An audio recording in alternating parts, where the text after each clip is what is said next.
Welcome to this week's Who the Folk podcast. I'm Lonnie Goldsmith, the editor of TC Jewfolk. This week I talk with Lillie Rosen and Maya Harris, the owners of Planty Queens in the Audubon neighborhood of Northeast Minneapolis. We talk about how they got their start in the plant business, what it means to be a neighborhood shop, and the importance of local interactions on this week's Who the Folk podcast. Lillie and Maya, welcome to the Who the Folk podcast. Thank you for joining me. Hey, thanks for having us. So we are in your super awesome shop, Planty Queens, here in Northeast Minneapolis. Mm-hmm. What is Planty Queens and how did it all come together? Yeah, so we are a houseplant shop. We have houseplants, we have houseplant care items, we have fun items that are made by local artists, and yeah, all that good stuff. How'd we get started, Maya? Bring it on. I know, yeah. I like how you didn't actually, you said what you were, but didn't actually answer the question. That was well done. Pass it off. That was well done. Like, take it. Yeah. Who are you now? Maya, you take it. Yeah, take the time. No, so we got started in the height of the pandemic in August of 2020. I've always been obsessed with plants, grew up with houseplants and gardening, and then Lillie and I have been living on and off with each other for too long. And far too long. I gave her the bug, gave her the addiction. And then, we were both at home. Lillie had just gotten furloughed and I was teaching from home. And we were like, let's start a fucking business. Mm-hmm. So we did. I got to say, this might be the most relaxing environment I have ever recorded in. Like, I walked in and there was this instant sort of, oh, cool. Just this instant zen walking in here. I love it. Yeah, that's what we do. I mean, that's just essentially what our business has been built off of, is trying to relax. Like, it was the pandemic sucked. It was absolutely terrible. So we just found something that would make us happy, and plants made everyone else happy too during that time. And this place is just our escape too. We'll come here when we just need a breath of fresh air, not even when we're open. Seriously. I mean, and this is like, we are talking, just to let people in behind the curtain a little bit. We're like, this is like well before you would normally be open. So you're just here hanging out to do this, but also to like, I would just come here to hang out too. Yeah. Oh yeah. We've talked about it all the time. Anytime we get a compliment, we're like, yeah, we wish we could fit a mattress in here. Like, I would absolutely live here. I for sure would sleep on the floor. Absolutely. Yep. Yeah. So what is it about plants for you that had always been sort of this thing that was always part of your life, it sounds like? Yeah. Well, it's new growth, right? There's something really special about watching something that you can take care of that doesn't talk back, which is great, or need to be let outside or, fed other than with water and sunshine. Yeah. It's just really satisfying and cool to watch. And also it's good for your mental health. Yeah. Well, one thing that I think we learned the most about starting a plant business in the pandemic is that it is really about people's mental health and really does help people when they are surrounded by greenery, not only breathe better, but just, something to take care of other than yourself. Yeah. That's the biggest thing. I mean, that's what helped me. That's how it took me years to pick up this bug from Maya. Yeah. And excuse me. And during the pandemic was the best time, because I don't know a single person who was really just super happy and and no one wanted to take care of themselves. So why not take care of plants? Exactly. Fill your home with something that fills your spirit. Yeah. I mean, I think everybody sort of went through the dog phase. Oh yeah. Oh yeah. And I mean, we have a really hard time in our house keeping plants alive indoors. Like, we're just bad at it. Yep. But like, so we did the garden thing. We could fix that. Yep, we can fix that. We should talk after. But it was we did the outdoor garden thing, and we grew stuff, and that was really fun. And then we sort of, with help, evolved it into a better setup and planted other stuff outside. And it's like, okay, this is fun. Like, water it every day, watch the vegetables grow. Like, this is really fun. But like, I can sort of see how doing that indoors would also. Oh yeah, absolutely. Especially in Minnesota. I mean, we can't do that all year round outside. We can't. So yeah, to be able to have that indoors, that environment, and it's great. We do see an uptick in the winter too, where people, start getting stir crazy and they're like, okay, I need to fill my house with green because it's been gray and dark outside for a week.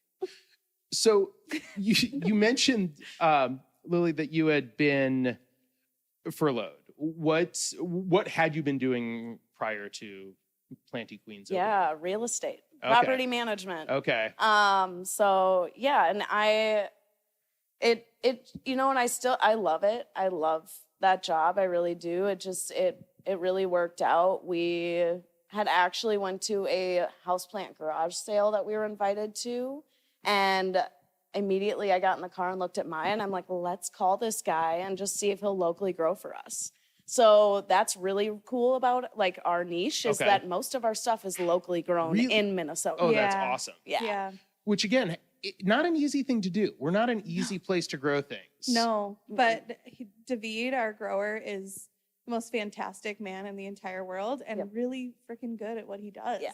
And has a setup inside where he grows all year round. And I think it gives him just as much satisfaction because he's, wanting to be around plants all year round that he gets to, grow for a business. So that's so cool. So you recently had the grand opening. Yes.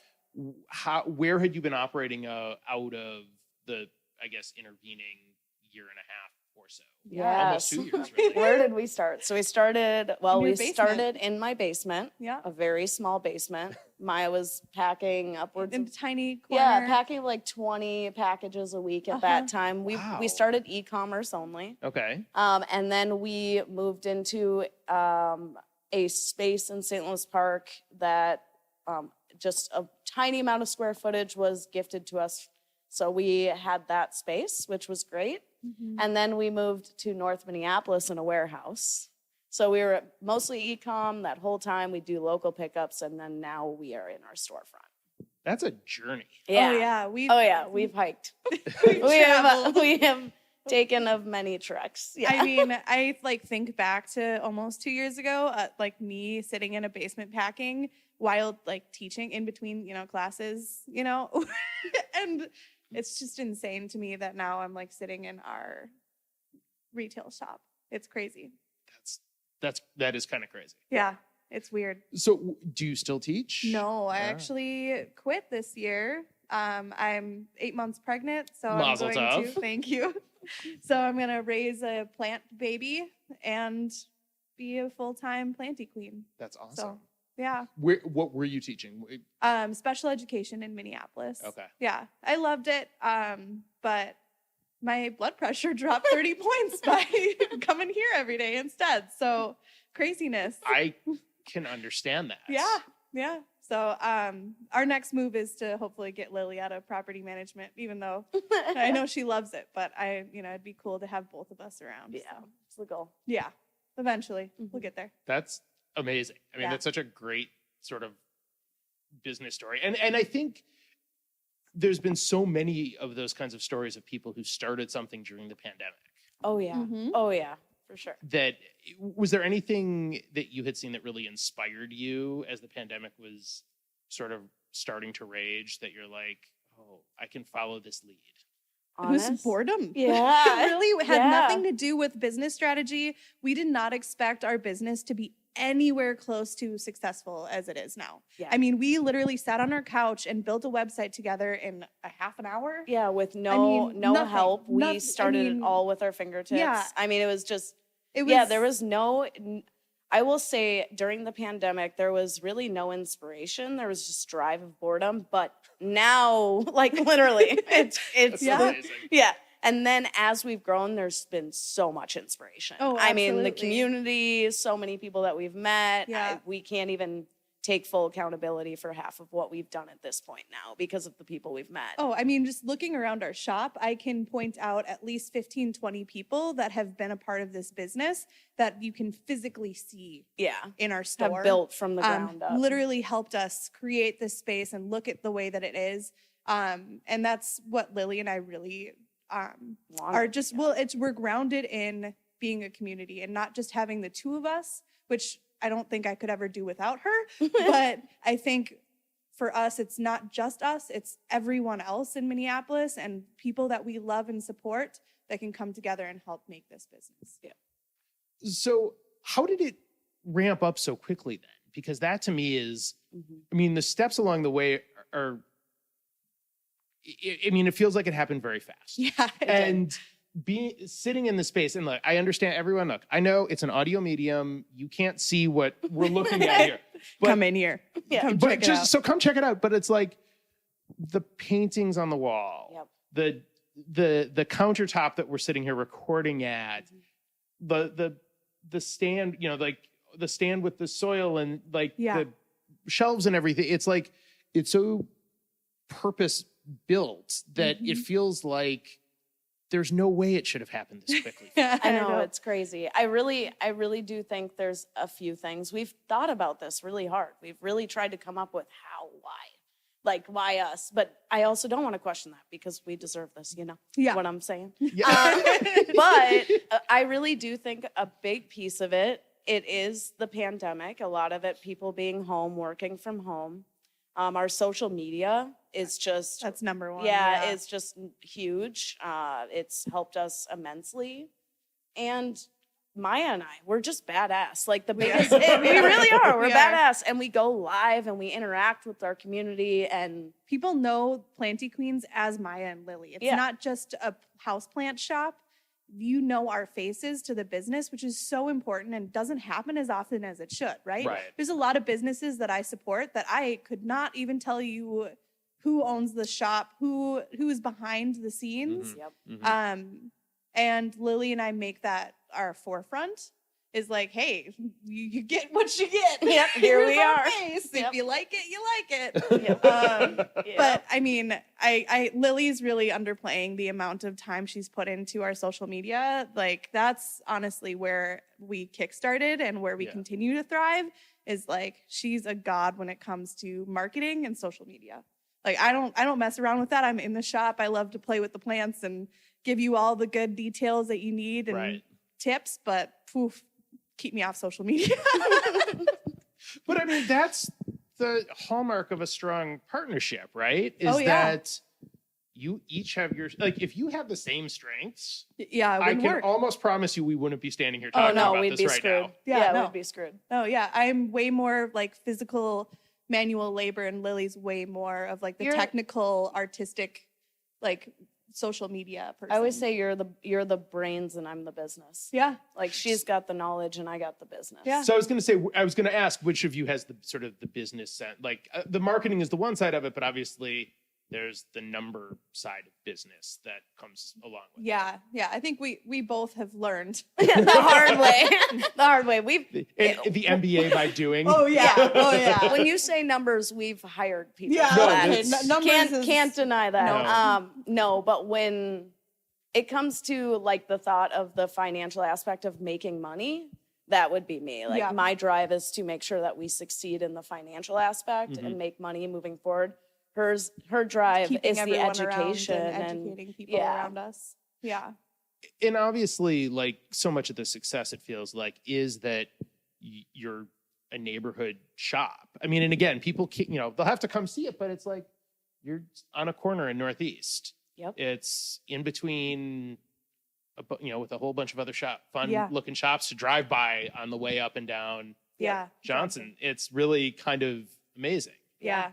I mean, so Lillie and I both live in Northeast, so we've always wanted to have a shop in Northeast just to make it accessible for us and close to home.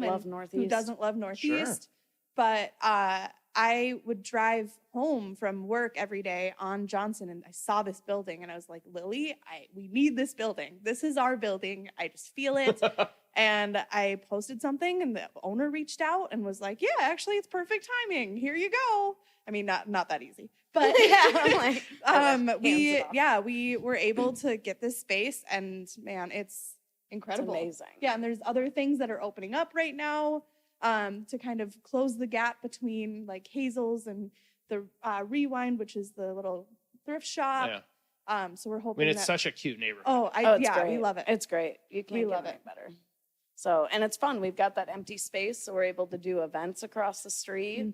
Oh, that's That's where our grand opening was across the street. Oh, that's great. Yeah. Is it like a city park? It's Is it just city-owned. it's a city-owned City-owned lot. land. Oh, that's Yep. awesome. Yeah, it used to be like 50 years ago a gas station, and now it's just been empty ever since. Oh, that's great. Yeah. It's such a nice green space. I know. Mhm. Yeah, I'm hoping they do something cool with it too and let Yeah. us rent it out too. But you know, Yeah, no developers come in here No. and build Back big off. It buildings. doesn't feel like that kind of, like the neighborhood doesn't feel like dropping some sort of business park right? office building Yeah. thing. It's not going to fit there. No, the neighborhood would be pretty stressed out about that. Oh yeah, they would fight it. But that's the thing we've learned about the Audubon community, which is like this little This neighborhood, neighborhood, okay. is that they are very headstrong and will Passionate. get yeah, they're Yeah, they're very passionate.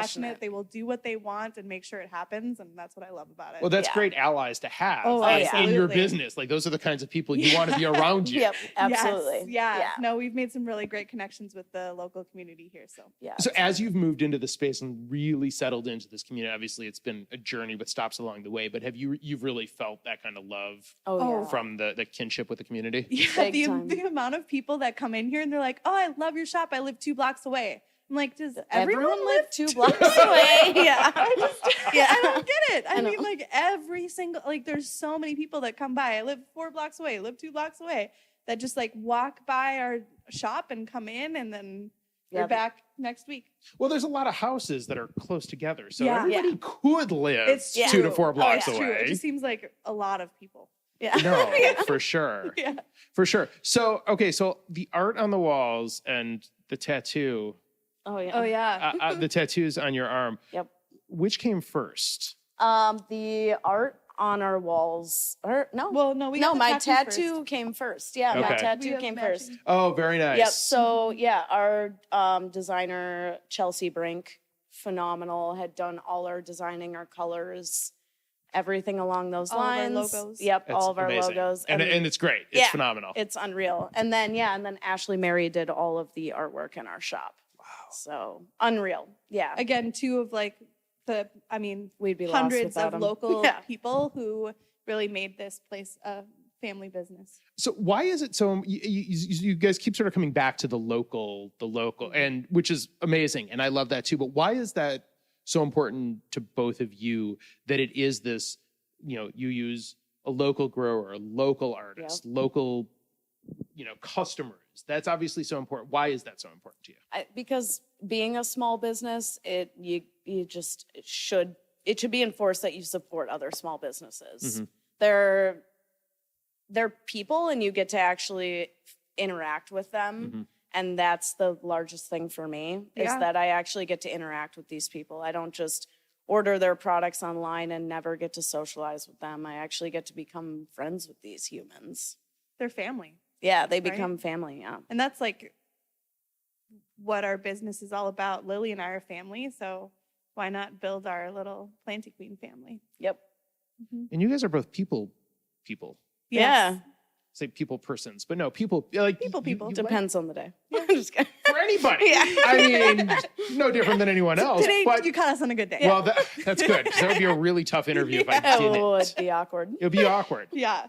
Being members of the Jewish community and having this sort of business, is there any sort of Jewish values that come into sort of the growth of this business over the last 2 years? Well, when I would say that community, right? Community based. Judaism is all around being close and having a tight community, and that's what we stand for and what we put in. Lillie and I have always connected on a deeper level because we're both Jewish, Absolutely. and we have core values that are similar just because of that. And I think I'm learning now more and more as I'm like getting older that it's really important, to even though we're not religious people, we celebrate high holidays, and that's about it. Haven't been to temple in years. I don't know if we should be saying this here. But It's fine. We like everyone. It's totally fine. Okay, cool. We're not going to get smite or anything. No. Smote. No smoting. Whatever. No Yes. smoting. Who knows if that's the Edit right that word. one out. But either way, I mean, we the 2 of us have really built this strong connection in being Jewish and having that to relate to on a deeper level that I think we go off of each other and kind of lift each other up in that space, and know that community is what like your mom and my mom both, that's all our Jewish traditions are about, is community and being together in this tight-knit space. We just kind of unintentionally do that in our daily lives. Yep. Yeah. Awesome. Well, this is, again, the most chill setting I think I've ever Love it. done one of these in. This is phenomenal. But last two questions, and we'll let you get back to, I guess, preparing the store to open. Since we are here pre-opening. What is your favorite Jewish holiday? Ooh. I think I just really love Hanukkah because it's nostalgic. Like when I was a kid, it was the one I was the most excited for. And probably because it's this may be basic, but it's traditionally just like a holiday that everybody knows and everybody understands for the most part. So that would be mine. I think Passover has a special place in my heart because looking back at like my adult years and how I've spent it with long tables of all of my friends getting together and being like, oh, it's your first Seder. That's so exciting. And kind of teaching people and being a lot more open and vulnerable about being Jewish. Because I think for a long time, it's pretty scary to just be like, yeah, I'm Jewish, you know? Can be. It can be really scary. Yeah, absolutely. So yeah, I think Passover has a special place in my heart just because of our adult Passover Seders, sitting together and And both are sort of traditional family holidays. Absolutely. Yep. Yeah. And it's so clear you guys are all about family. Yeah. So it's, that definitely makes a lot of sense. Yep. And what's your favorite Jewish food? Oh, matzo ball soup. Not even gonna. No pause no whatsoever. Flinch. No, I could eat matzo ball soup, the right kind of matzo ball soup, because there is good and bad matzo ball soup. It's got to have chicken feet. Yeah, gotta be made with chicken feet. Yeah. Oh, yeah. okay. Have you never done the that? chicken? No, I understand, but in the stock. Oh, the fat Yeah. that chicken feet give to a good matzo ball soup is phenomenal. Yep, I could eat it every day of my life. Okay, so you guys make your own then? Yeah. Yep. Okay. Yeah. That, or I make a damn good kugel. Yeah, your kugel is fire. Dry fruit or no fruit. Okay. Doesn't need it. I like it. I like mine. You're like, excuse me. No, yeah, excuse me. Who does that? You know how many ways there are to make kugel? Oh, there's a lot. Yeah, there's a but lot. there's the only one right way. Which is? My way. Yeah, can't give away that give recipe. you my recipe. That's fine. I'm not asking for it. I know better than that. Don't need a pregnant woman beating me with a microphone. You don't need a pregnant woman beating me with a microphone when I ask that. It's true. That'd be gold. That would be gold. I know. Then I'd want us to be recorded. Yeah. Well, it's unfortunately not. Again, video. We really would need video for that. Yes. Yeah. Well, Lillie and Maya, the Planty Queens, thank you so much. The shop is at 2807 Johnson Avenue in Northeast Minneapolis. Come check it out because it is phenomenal. Thank you both for joining me. I appreciate it. Thank you. The Who the Folk podcast is part of the Jew Folk Podcast Network, a product of Jew Folk Inc. Please subscribe, rate, and review the show wherever you get your podcasts. If you have suggestions for other podcast guests, please email them to me at editor@tcjewfolk.com. For our other shows, check out tcjewfolk.com/podcast.